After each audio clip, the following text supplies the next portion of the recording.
نکال دینا چاہیے۔ پینٹاگون نے بدھ کے روز کہا کہ یوکرین میں جاری لڑائی کا جائزہ لیا گیا ہے، جس سے پتہ چلتا ہے کہ یوکرین روس کے خلاف جنگ جیت سکتا ہے۔ حالانکہ امریکی اہلکار کہہ چکے ہیں کہ اس بات کا امکان ہے کہ یہ لڑائی طویل مدت تک جاری رہے۔ رائٹرز کی رپورٹ کے مطابق پینٹاگون کے ترجمان جان کربی نے یہ بات اخباری بریفنگ کے دوران کہی ہے۔ ترجمان نے کہا کہ اس بات کا ثبوت آپ روزانہ سامنے آنے والے حقائق کی بنیاد پر دیکھ سکتے ہیں، وہ یقینی طور پر جیت سکتے ہیں۔ امریکہ اور اس کے مغربی اتحادیوں نے بدھ کے روز روس کے خلاف نئی مزید سخت اور فوری اقتصادی تعزیرات لاگو کر دی ہیں، جس میں روس میں امریکی سرمایہ کاری پر بندش عائد کی گئی ہے، جبکہ روسی صدر ولادیمیر پوٹن کی 2 بیٹیوں کے اثاثوں کو بھی ہدف بنایا گیا ہے۔ وائٹ ہاؤس نے بتایا کہ روسی افواج کی طرف سے کیف کے مضافاتی علاقے بوچا میں حالیہ دنوں کے دوران جنگی جرائم کے مبینہ الزام پر نیا اقدام لاگو کرنا لازم ہو گیا تھا۔ اس سے قبل یورپی کونسل کے صدر چارلز مشل نے بدھ کے روز کہا کہ یورپی یونین کی پابندیوں کے نئے پیکج میں کوئلے کی درآمد پر پابندی عائد کرنا شامل ہے۔ یورپی یونین بہت جلد تیل یہاں تک کہ گیس پر بھی تعزیراتی اقدام کرے گی۔ لیبر یونین کی ایک تقریب میں بدھ کو خطاب کرتے ہوئے صدر بائیڈن نے کہا ہے کہ عام شہریوں کا بہیمانہ قتل، لاشیں ایک اجتماعی قبر میں ڈالنا، ظلم و بربریت اور انسانیت سوز مناظر معذرت کے کسی اظہار کے بغیر دنیا کے مشاہدے کے لیے چھوڑ دیے گئے ہیں۔ صدر بائیڈن نے کہا کہ وہاں جو کچھ ہو رہا ہے وہ جنگی جرائم سے کم نہیں ہے۔ ذمہ دارانہ رویہ رکھنے والے ممالک کو مل کر اس کے مرتکب افراد کو انصاف کے کٹہرے تک لانا چاہیے۔ امریکی صدر نے یہ ریمارکس ایسے میں دیے جب بوچا کی سڑکوں پر اور اجتماعی قبر میں پڑی لاشوں کی تصاویر منظر عام پر آنے کے بعد دنیا بھر میں سخت اشتعال پایا جاتا ہے۔ اس سے قبل امریکی اٹارنی جنرل میرک گارلینڈ نے کہا کہ امریکی محکمہ انصاف یوکرین میں اس بربریت کے ذمہ داروں کی نشاندہی اور انہیں انصاف کے کٹہرے میں لانے کی بین الاقوامی کوششوں میں مدد دے رہا ہے۔ یوکرین کے وزیر خارجہ دمیتری کولیبا نے کچھ ممالک کی جانب سے ہتھیاروں کی فراہمی کے لیے یوکرین کی درخواستوں کو پورا کرنے میں ہچکچاہٹ کو مسترد کرتے ہوئے کہا ہے کہ یوکرین کے باشندے لڑائی کریں گے اور اس میں کوئی اور شامل نہیں ہوگا۔ ان ملکوں میں خدشہ ہے کہ کہیں اس طرح وہ بھی اس لڑائی کا حصہ نہ بن جائیں۔ انہوں نے برسلز میں نیٹو کے سیکرٹری جنرل یانس اسٹالٹنبرگ کے ساتھ نیٹو کے وزرائے خارجہ کے ساتھ ملاقات سے پہلے بات کی، اور اسٹالٹنبرگ نے کہا کہ اتحادی یوکرین کے فضائی دفاعی نظام، ٹینک شکن ہتھیاروں اور دیگر ضروریات کو پورا کریں گے۔ کولیبا نے روس کے خلاف نئی مغربی پابندیوں کا خیر مقدم کیا، لیکن مزید اقدامات کا مطالبہ کیا جن میں روسی تیل اور گیس پر مکمل پابندی عائد کی جائے، تمام روسی بینکوں کو سوئفٹ بینکنگ سسٹم سے روکنا اور روسی جہازوں اور سامان کے لیے بندرگاہوں تک رسائی ختم کرنا شامل ہے۔ القاعدہ کے سربراہ ایمن الظواہری کے ایک ویڈیو بیان کے بعد جس میں انہوں نے کرناٹک کی حجاب پوسٹر گرل مسکان خان کی ستائش کی ہے، مسکان کے والد اور اہل خانہ نے ان کے بیان سے خود کو الگ کر لیا ہے۔ مسکان کے والد محمد حسین خان نے میڈیا سے بات کرتے ہوئے کہا کہ دہشت گرد گروپ کے رہنما کی جانب سے ان کی بیٹی کا نام لینا غلط ہے۔ انہوں نے یہ بھی کہا کہ وہ اور ان کے اہل خاندان بھارت میں امن و سکون کے ساتھ رہ رہے ہیں۔ ان کے بقول چونکہ الظواہری کا تعلق اس معاملے سے نہیں ہے، اس لیے ہم نہیں چاہتے کہ وہ اس معاملے میں بولیں۔ اس بیان کا مقصد ہمارے درمیان اختلافات پیدا کرنا ہے۔ بھارت کی سرکردہ مسلم شخصیات اور تنظیموں نے محمد حسین خان کے اس بیان کی تائید اور الظواہری کی مذمت کی ہے۔ تقریباً 2 درجن مسلم تنظیموں کے وفاق آل انڈیا مسلم مجلس سے مشاورت کا بھی کہنا ہے کہ بھارتی مسلمانوں کو الظواہری یا ان جیسے دہشت گردوں کی ہمدردی کی ضرورت نہیں ہے۔ مشاورت کے صدر نوید حامد نے کہا کہ بھارت کی وہ مسلم دشمن طاقتیں جن کے نظریات داعش اور القاعدہ سے کم خطرناک نہیں ہیں، اس بیان کو ملک میں مزید انتشار پیدا کرنے کے لیے استعمال کریں گی۔ افغانستان میں طالبان وزارت ٹرانسپورٹ اور سول ایوییشن کے حکام نے افغانستان میں قطر سمیت غیر ملکی فوجیوں کی موجودگی کو مسترد کر دیا ہے، لیکن وزارت کے ترجمان امام الدین احمدی نے وائس آف امریکہ کو بتایا کہ قطر کی ایک تکنیکی ٹیم کابل بین الاقوامی ہوائی اڈے پر طالبان کے عملے کی مدد کر رہی ہے۔ احمدی کے ریمارکس سوشل میڈیا پر ایک ویڈیو جاری ہونے کے بعد سامنے آئے ہیں، جس میں دکھایا گیا ہے کہ یونیفارم میں مسلح افراد کا ایک چھوٹا گروپ کابل کے ہوائی اڈے پر تربیت حاصل کر رہا ہے۔ امام الدین احمدی نے کہا کہ وہ سوشل میڈیا پیجز پر شائع ہونے والی ویڈیو کی تاریخ کی تصدیق نہیں کر سکتے، لیکن انہوں نے اصرار کیا کہ تربیت حاصل کرنے والوں میں کوئی غیر ملکی نہیں ہے۔ انہوں نے کہا کہ ایمرجنسی سے نمٹنے کے لیے ایئرپورٹ پر تربیت ایک عام عمل ہے اور کابل ایئرپورٹ پر ہر صبح فائر بریگیڈ سمیت مختلف سیکشنز تربیت حاصل کر رہے ہیں۔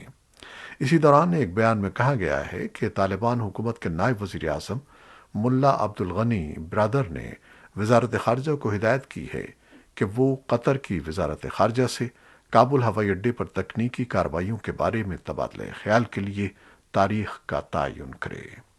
بیان میں کہا گیا ہے کہ قطری کمپنیاں گزشتہ چند مہینے سے کابل ہوائی اڈے کا آپریشن بغیر کسی معاہدے کے چلا رہی ہیں۔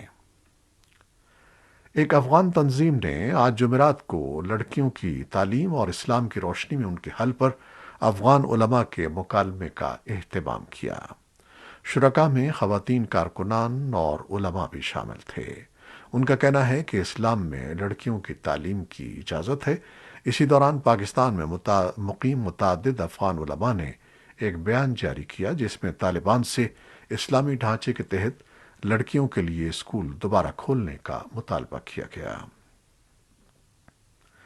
برطانوی شہری الشفیع الشیخ کے دہشت گردی کے مقدمے کے جیوری ارکان جذباتی شہادتیں سن رہے ہیں۔ مقدمے کی سماعت ورجینیا کے کمرہ عدالت میں دوسرے ہفتے بھی جاری رہی۔ مقتول امریکی یرغمال پیٹر کیسک کے والد نے بدھ کے روز اس خط کے اقتباسات پڑھے جو ان کے بیٹے نے اپنے قتل سے پہلے کے چند مہینوں میں لکھے تھے۔ اس خط میں کیسک نے اپنی زندگی کی امید کا اظہار کیا تھا۔ جیوری نے ایک زندہ بچ جانے والے فرانسیسی یرغمالی سے اس کا احوال بھی سنا، جس نے مختصر وقت میں فرار میں کامیابی کے بعد خود پر ہونے والے تشدد کے بارے میں تفصیل بتائی۔ الشیخ پر الزام ہے کہ اس نے یرغمال بنانے کی اسکیم میں اہم کردار ادا کیا، جس کے نتیجے میں 3 امریکیوں کے سر قلم کر دیے گئے۔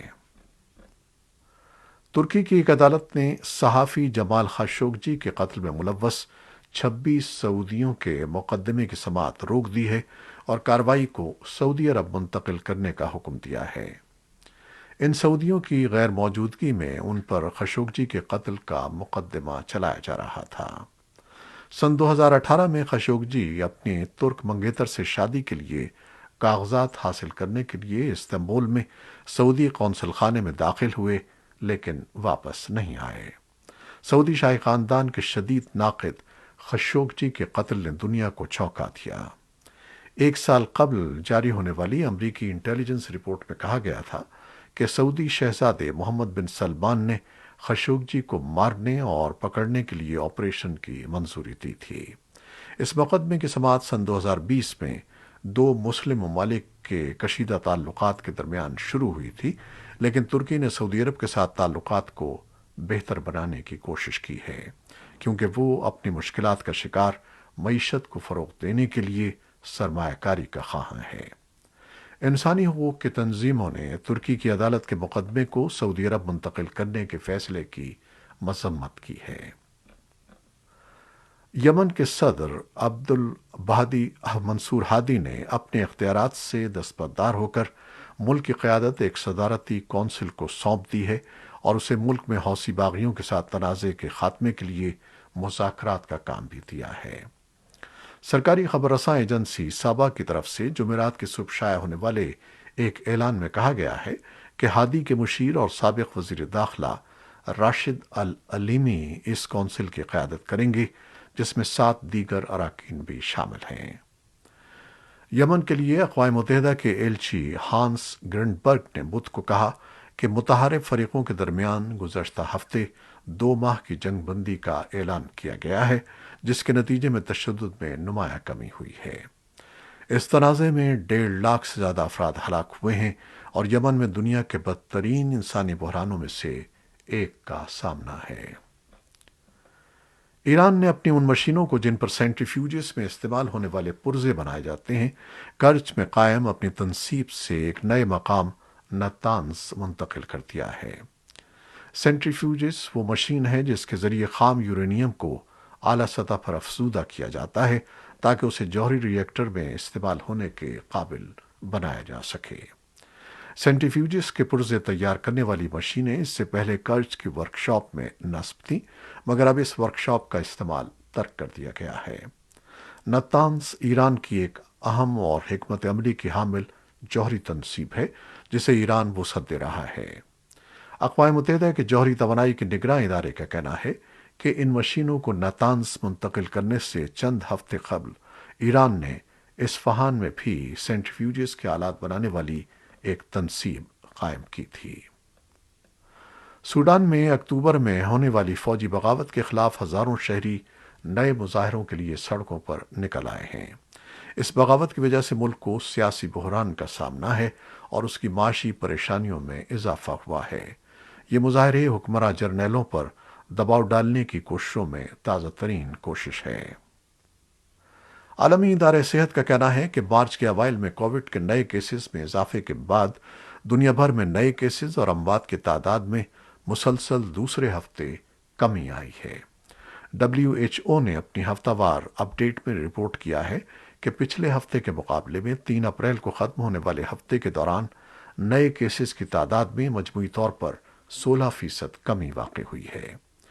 3 اپریل سن 2022 تک عالمی سطح پر 489 ملین سے زیادہ کیسز اور 60 لاکھ سے زیادہ اموات کی اطلاع ملی تھی۔ ایجنسی نے کہا ہے کہ کووڈ سے عالمی سطح پر ہونے والی اموات میں تیزی سے کمی آئی ہے۔ یہ تھیں وہ خبریں جو فیس بک لائیو پر ہم نے آپ کے لیے پیش کی۔ ہماری ویب سائٹ، یوٹیوب اور پوڈ کاسٹ پر یہ بلیٹن پوسٹ کر دیا جاتا ہے۔ آپ ہمارے بلیٹن کو شیئر کرتے ہیں اور اپنے کمنٹس میں اپنی دعاؤں اور محبتوں کا اظہار کرتے ہیں، جس کے لیے ہم آپ کے بےحد مشکور ہیں۔ اپنی ان محبتوں کو جاری رکھیے گا۔ خالد حمید کو اب اجازت دیجیے گا۔ اللہ حافظ۔